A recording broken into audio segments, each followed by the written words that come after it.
Taekwondo! Over here is his eating area, and I've opted to use rock bowls, which are really in the pet store section. They're where you would find iguana or reptile supplies. I use them because they're very low, but they still have enough room inside to pour the water, as you can see, and the food. It's easy for him to get into without breaking his neck. I prefer not to do bottles because he'll have to reach and bend his neck a certain way every time and it could hurt them. Over here is his toy, his chew ball toy, which is a cat toy. It was 49 cents at Petco. And then I took an old Rubbermaid container, I sanitized it, I cut a hole out, I put fleece in there, and there are dry crickets around there, so that's another stimulation area. For the litter box area, I put his PVC there because he's been pooping in it. And so to prevent me from having to replace the fleece daily, I put the PVC on top of the litter box. His litter box is from the original cage that I made for my other hedgehog, which was a Rubbermaid cage. And for ventilation purposes, we cut the center part of the lid out. And so the base of his litter box is actually the cutout center part of a Rubbermaid container lid. It's flat enough, low enough, and has just a tiny bit of level on top so that the poop actually stays in when he walks out. It runs lengthwise under the PVC. I use simple paper towel underneath there, and it's easy to clean out. I keep it in place using double-sided tape there, and underneath the wheel on the litter box.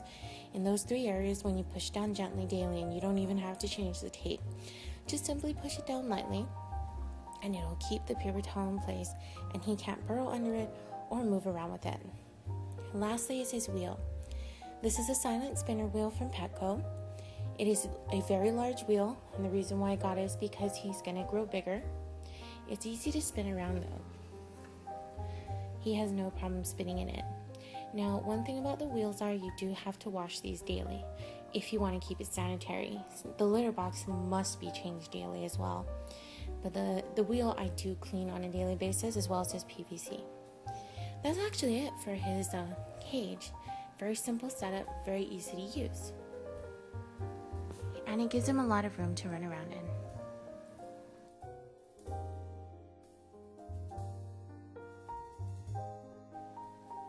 So that is the actual whole hedgehog cage. And note that the areas in the bottom of his cage are used for storage. It's very important to make sure you have a safe area for all your hedgehog's accessories. You also have to wash your hedgehog fleeces daily, or not daily, but either once a week, twice a week.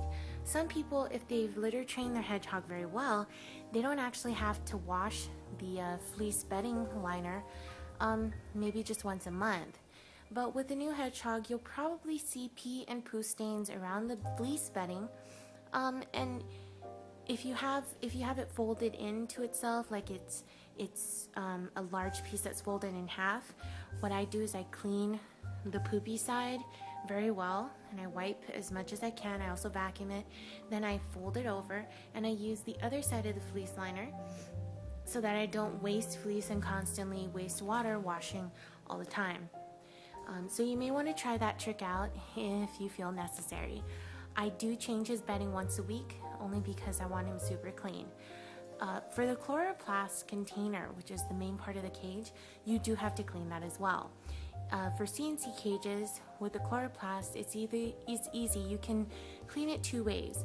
You can actually remove everything out, and then you spray it with I use green work spray, the Clorox organic spray that's safe for pets to be around. I also use the pet cleaners, household cleaners that are pet safe from the pet store.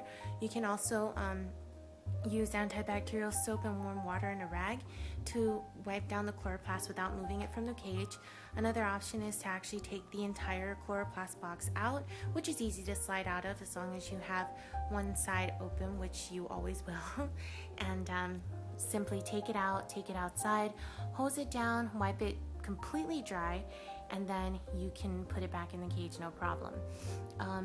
You may want to wipe up crumbs and stuff before you take it out of the cage to go rinse it outside, because you don't want poopy and food crumbs falling all over your floor.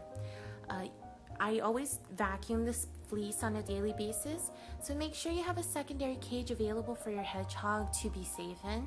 I have a secondary Rubbermaid cage that is smaller, that was made for the original hedgehog that we had, and it's in the second bedroom behind those doors. And what I do is I put him in there every morning after bonding with him for 15 minutes. I put him in there with a blankie, and I also close the door entirely so that I can turn on the vacuum, which is the one I showed you over here. Turn on that vacuum. I take the hose and I vacuum out the entire cage, the fleece and all. I want to make sure that he's as clean and as sanitary as possible, because hedgehogs are sensitive and they have a tendency to possibly get sick. So make sure you take good care of your hedgehog. If you're interested in a C&C cage, I took my cage was actually a model that I saw on Less Than 3 Sisters. See below. That's the name of her YouTube channel.